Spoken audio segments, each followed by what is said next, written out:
Yeah, I know. There we go. There we go. Well, it's good to be with you all this morning, and I just want to start by saying I can't tell you how many times over the years I've been asked, what are we going to do about the problem of homelessness, right? What are we going to do about this problem? I've listened to countless panels. I've been on a few where they talk about the problem of poverty, right? And I've participated, maybe some of you have, in rancorous debates in like in neighborhood associations about the problem of the homeless camps in our community. The so-called problem of homelessness has become a centerpiece for some groups when we think about FIFA and we think about the World Cup coming, right? The city denies it, but some of us are very afraid that solving this problem means we need a jail. Capitalism always has this way of framing poverty and the poor as the problem. The Gospels, though, don't. According to the Gospels, the record of the God movement, it's the rich that are the problem. The rich are the problem from that perspective. This is really true of Luke in particular. I mean, think about how many times over this lectionary season we've had texts about wealth and poverty. Mary's liberation song, Jesus' Jubilee midrash, his sermon manifesto. The rich are doomed, while the poor are blessed. The closer Jesus gets to Jerusalem, the more he escalates, the more he begins to agitate the rich on this very subject. Well, we're in the second half of Luke now, and Ched Myers, who some of you know, has written a recent book, and he's identified 7 rich man sequences, something like a motif or a trope. There are like 4 parables, and there's 3 encounters with Jesus, and the scripture we're going to read today lands right in the middle of those two. It's the encounter of really the rich man and Abraham. Lazarus, the poor man, is not really fundamental to the whole story in some ways. So I maybe told some of you this, but I spent the last 6 months at St. Luke's, and in particular I got an opportunity to visit patients who were experiencing housing instability. And this kind of started because there was a patient that was discharged, let's call him Amos, after the prophet maybe. And he was medically ready to be discharged. He was cleared, but in every other way, he was not ready to be discharged. Amos was homeless, and that's not very uncommon. It's very difficult to know how to discharge someone who doesn't have a housing into some kind of respite care. But it gets worse. He recently had his leg amputated, toes, foot, ankle, up right below his knee, because of frostbite. And then it gets a little cruel and even criminal, I think. It was 5 degrees out when they discharged Amos. And it was late at night, so all the shelters were closed. I mean, he was medically cleared, right? But then he was wheeled out into a freezing night across the street from St. Luke's Hospital at the Mill Creek bus stop to spend the night. And you know, the nurse who was forced to do this, she felt horrible. She felt compromised. She felt guilty. And the best she could do was scramble through her purse and dig up all the cash she had and give it and place it in his hand. So when I came back the next week and found this out, we talked about it. We wondered if there was something we could try to do different. Maybe we could get ahead of the game. Maybe we could do a better job of anticipating this in the future.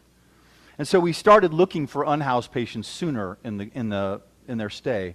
And of course, the emergency room is the best place to start. So I was spending a lot of time there, and that's when Misty showed up, also not her name.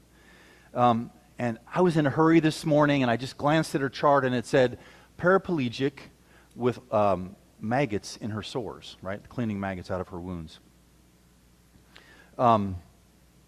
So this isn't actually that uncommon, which is also kind of sad to think about. But I disinfected my hands, I knocked on her door, I announced myself, hey, Misty, Chaplain Eric, can I come in and see you?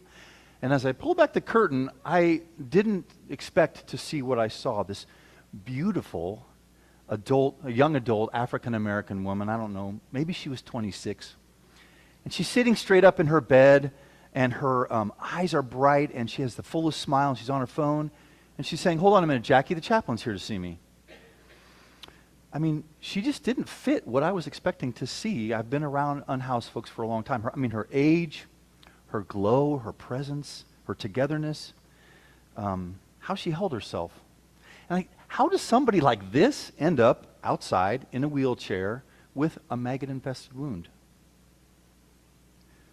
So here we are reading this parable today, right? Starving Lazarus, only one stone's throw from a luxurious table full of food. And all I can think of when I first read it was Amos, 50 yards from the hospital.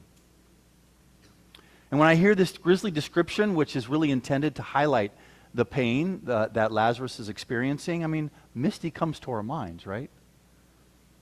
The rich man refuses to acknowledge the sacredness of human life. He refuses to acknowledge Lazarus right outside his door. And even after being tormented for his actions, he still expects Lazarus to serve him.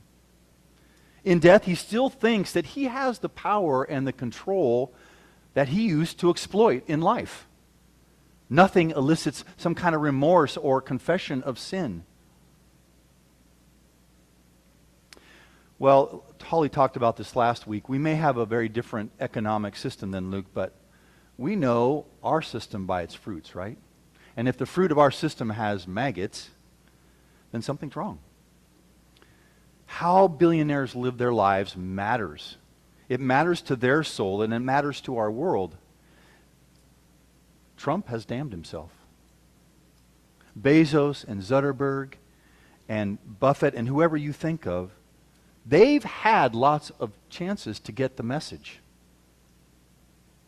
And I don't say this with anger, and I don't say it with pleasure, but according to the God movement, they're under the judgment of their own making.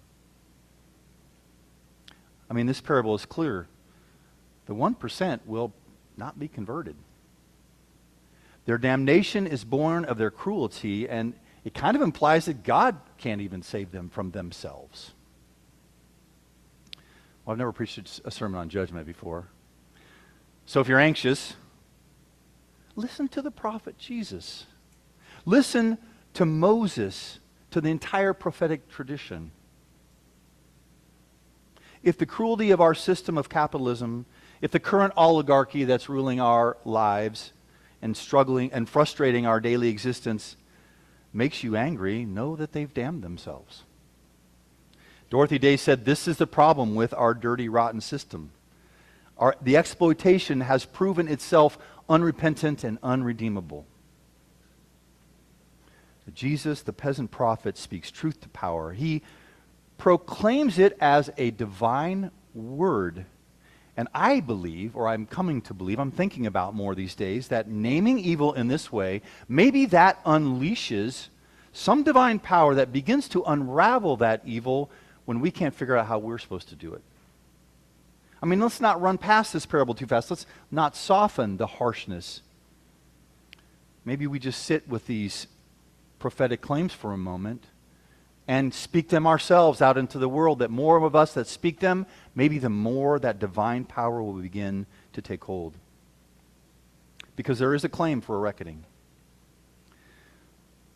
Well, I'm enticed by a minor image in the story. Remember, poverty is not the problem here, but Lazarus is important. And there's this tender image of him, right?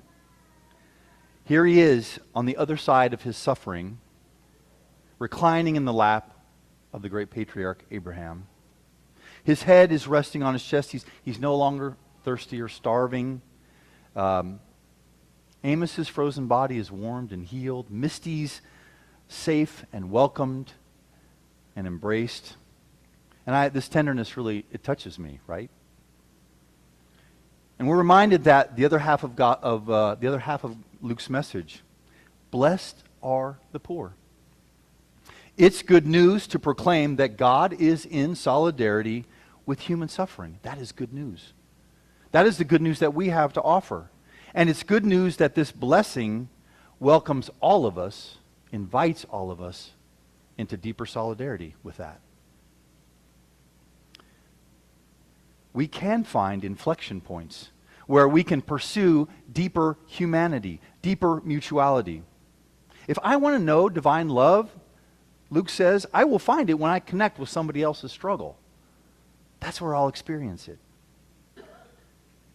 I can't be satisfied with the economics of the rich, their cruel determinism. So in my years in the Catholic worker, they always like to talk about this as building a new society in the shell of the old. And you labor people will know that's actually a labor slogan.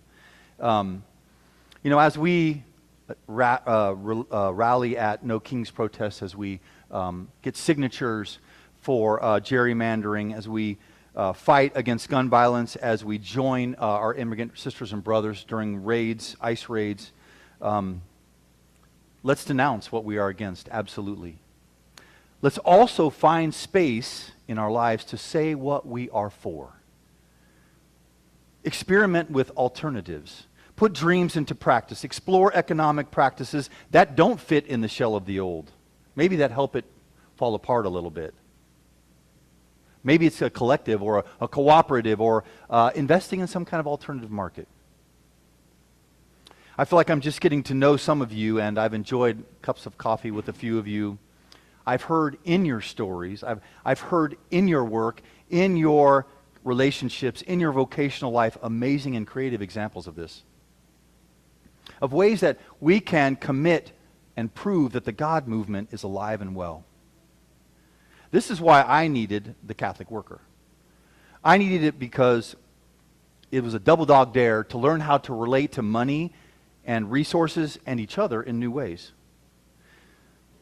Exploring impulses of God's Spirit, struggling with people daily. They have so much to teach as well. So let me end with this quick story about one of my experiences. When we bought our building several decades ago now, when they bought the Cherith Brook building, a bank wouldn't touch us. We didn't have jobs. We didn't make enough income for the group that was working on this. But the owner, of course, was willing to sell it to us directly at a whopping 9% interest. So we went for it. We pooled our resources, and some people gave us really generous gifts. Well, at some point, of course, we wanted to get out from under this lender, and a bank still wouldn't lend to us.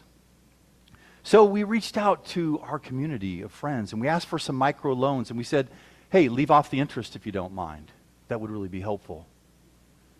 And some people just responded by giving us nice donations, but others gave us $500 and $1,000 and $3,000, $5,000, even a couple $10,000 loans. I think we had like 50 loans to help cover the expenses. At some point, a few people decided that they were going to tear up the monthly checks we were sending them. We didn't even ask. And friends, the impact of that kind of experience was more than monetary, right? I mean, it inspired us to keep moving forward. It bound us together. It challenged us to keep trying to offer our little contribution to a new society. Fast forward 10 years later, and we have new leadership from our neighborhood. They themselves are struggling day to day. They're living off a disability, which makes you permanently poor if you know someone in that situation. But some of them had cars, and they would use them very generously to drive people to appointments and to protests, to pick up donations, to run errands. And many of you know Lois. She had a car, and it broke down. But she couldn't accumulate enough money to buy another car. And our trustees remembered, microloans. Why don't we give Lois, why don't we help Lois buy a car so that she's not paying some exorbitant amount of interest? So they loaned her the money. And they asked her what kind of payments worked for her income. And they realized holidays are tight. Maybe you could skip that month. Much more than monetary benefits. Trust, agency, pride, they were still there. Belonging was affirmed. And no need for profits. Right? Friends, we need to be public about what we are against. We also need to embody what we are for. There is room in this space and in our world for multiple experiments. There's need to take risks. Creating, contributing, cooperating, in the life-giving Spirit of God, will birth a new society as our old begins to crumble. Amen.